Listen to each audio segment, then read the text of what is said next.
According to empirical formula.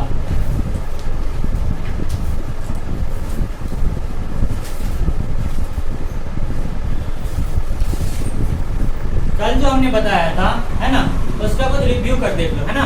कल जो हमने बताया था उसका कुछ रिव्यू देख लो, है ना। हमने कल किसकी बात करा था, है ना, किसकी बात करा, मोलिकुलर वेट और एम्पिरिकल वेट की बात करा था। किसकी बात करा था, मोलिकुलर वेट और एम्पिरिकल वेट की बात करा था, ठीक है।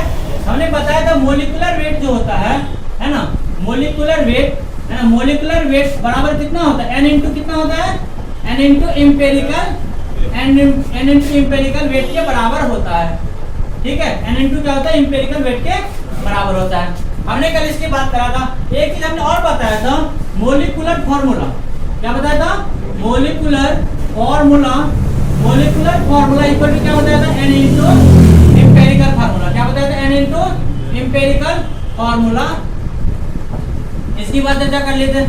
अगर मान के चलो क्वेश्चंस में अपने को मोलिकुलर वेट दे रखा है, क्वेश्चंस में मोलिकुलर वेट दे रखा है और एम्पिरिकल वेट भी दे रखा है।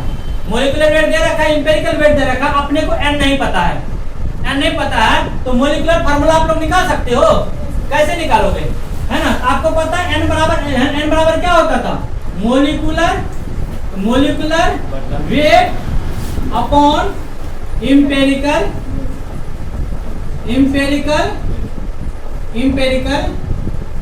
वेट। मोलिकुलर वेट अपन क्या होता है, एम्पिरिकल वेट होता है ना। हमने बताया था कोई कंपाउंड जो होता है ना, कोई कंपाउंड का मास, है ना, कोई कंपाउंड का मास हमने कितना ले लिया, 90 ले लिया।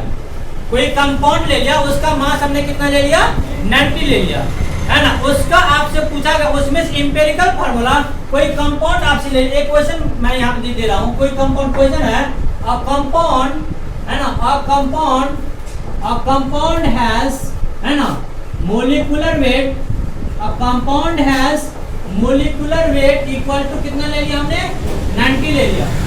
एक कंपाउंड का मोलिकुलर वेट हमने कितना ले लिया, 90 ले लिया, है ना। उसमें से आपको पूछ रहा है ना, फाइंड, है ना, फाइंड मोलिकुलर फार्मूला, है ना, find molecular formula. Molecular formula find करना है पहले, और इसमें से जो एम्पिरिकल फार्मूला भी दे रखा है, गिवन एम्पिरिकल फार्मूला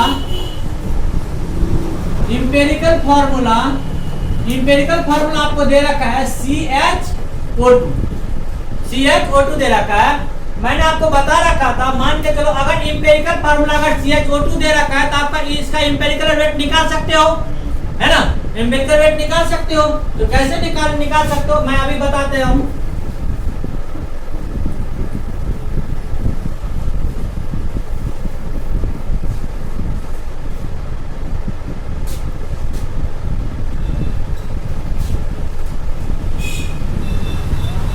यहाँ पे एम्पिरिकल फार्मूला, है ना, एम्पिरिकल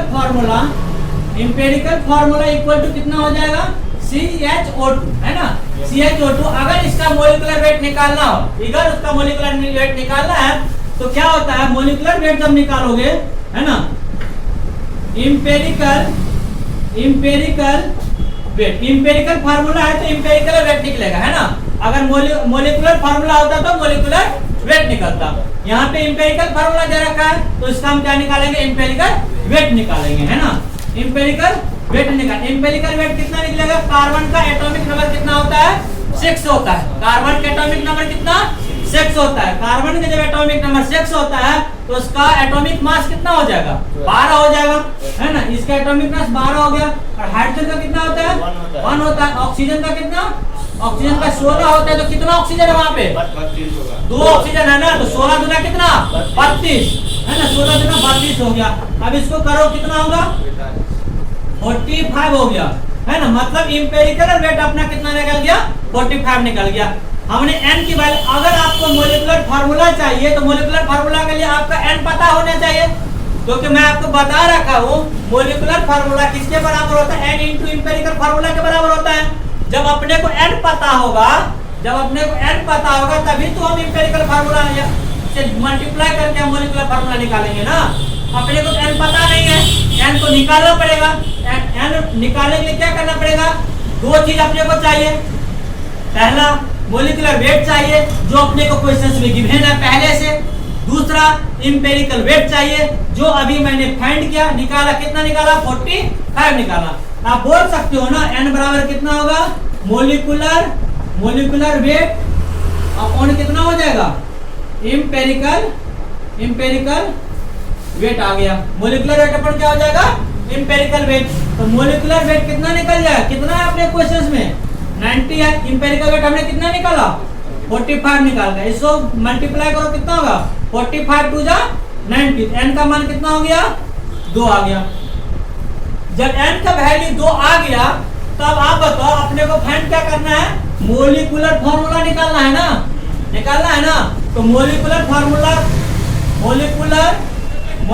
फार्मूला बराबर कितना होता है, n इंटू इंपेरिकल फार्मूला है ना।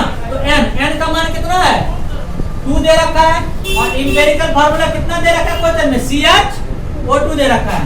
तो CHO2 हो गया है ना। तो इसको C को 2 से मल्टीप्लाई करो कितना होगा C2 होगा, H को 2 से करो कितना होगा H2 हो जाएगा और O2 को 2 से करो कितना होगा O4 हो जाएगा। ये हमारा क्या निकल जाएगा, मोलिकुलर फार्मूला निकल गया।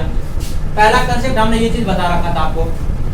उसके बाद हमने बताया था अगर मोलिकुलर फार्मूला सपोज दैट आपको मोलिकुलर वेट एग्जाम में ना दिया हो, एग्जाम में मोलिकुलर वेट अगर आपको ना दिया हो, मोलिकुलर वेट ना दिया हो और वेपर डेंसिटी दिया हो, मोलिकुलर वेट नहीं दिया हुआ है, क्या दिया हुआ है वेपर डेंसिटी दिया हुआ है, तो आप क्या करोगे, हमने बता रखा हूं मोलिकुलर वेट बराबर क्या होता है N2 इंटू वेपर डेंसिटी। कितना होता है 2 इंटू वेपर डेंसिटी। जब आप वेपर डेंसिटी को 2 से गुना कर दोगे तो हमारा क्या निकल जाएगा, मोलिकुलर वेट निकल जाएगा। जब आप एक क्वेश्चंस में मान के चलो, अगर ये मान के चलो क्वेश्चंस हमने दूसरा एक क्वेश्चन और ले लिया जिसमें आपका वेपर डेंसिटी मान को जो दे रखा है आपको 45 वेपर डेंसिटी दे रखा है ना, वेपर डेंसिटी दे रखा है ना। इंपेरिकल फार्मूला जो है, इंपेरिकल फार्मूला आपको दे रखा है, उन्होंने CHO2 ही दे रखा है। इंपेरिकल फार्मूला कितना दे रखा है, CHO2 ही दे रखा है। अपने को वेपर डेंसिटी देखो ध्यान से, क्वेश्चंस को अंडरस्टैंड करो। जब तक आप क्वेश्चंस को नहीं समझ पाओगे तब तक आंसर पे नहीं पहुंच पाओगे। तो मेन फोकस क्वेश्चन करो, क्वेश्चंस को अंडरस्टैंड करो, है ना, क्वेश्चंस को अंडरस्टैंड करो। हमने बोला इस क्वेश्चन से मोलिकुलर वेट अपने को डायरेक्ट दे रखा था, तो डायरेक्ट जब मोलिकुलर वेट दे रखा तो हमने डायरेक्ट क्या किया, इंपेरिकल वेट से डिवाइड करके आंसर वैल्यू निकाला। 2 इंटू वेपर डेंसिटी फार्मूला बताया था ना, 2 इंटू वेपर डेंसिटी, तो मतलब 2 इंटू वेपर डेंसिटी कितना है अपना 45 है, तो वो कितना हो गया 90 आ गया। अब ये बताओ जब अपने को मोलिकुलर वेट तो अभी भी 90 आ गया ना, अपने को मोलिकुलर फार्मूला CHO2 दे रखा है, तो मोलिकुलर फार्मूला दे रखा है तो उसका वेट भी निकाल सकते हो ना।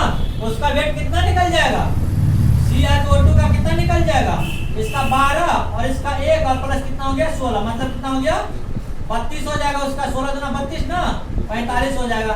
तब n निकालोगे कितना 90/45, n बराबर कितना हो गया 2 आ गया, है ना। तो मोलिकुलर फार्मूला निकाल लो, कितना निकलेगा 2 इंटू कितना CHO2 मतलब C2H2O4 निकल गया, नहीं निकल गया। मतलब क्वेश्चंस है ना, क्वेश्चन को अंडरस्टैंड करो है ना, कि मुझे किस टाइप का क्वेश्चन दे रखा है ना। क्वेश्चन को पहले अंडरस्टैंड करो फिर आंसर पे पहुंचने का कोशिश करो, ठीक है ना।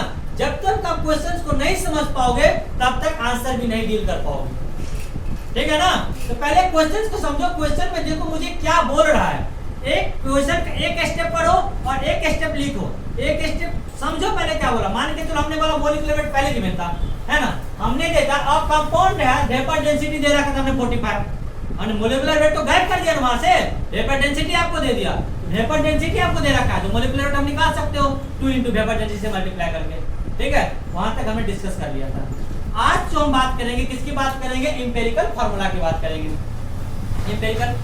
इंपेरिकल फार्मूला जो है ना, एक रेशियो में, सिंपलेस्ट रेशियो में कैसे कंबाइंड होता है। मोलिकुलर फार्मूला सिंपलेस्ट रेशियो में कैसे कंबाइंड होता है उस पे हम चर्चा करेंगे, है ना।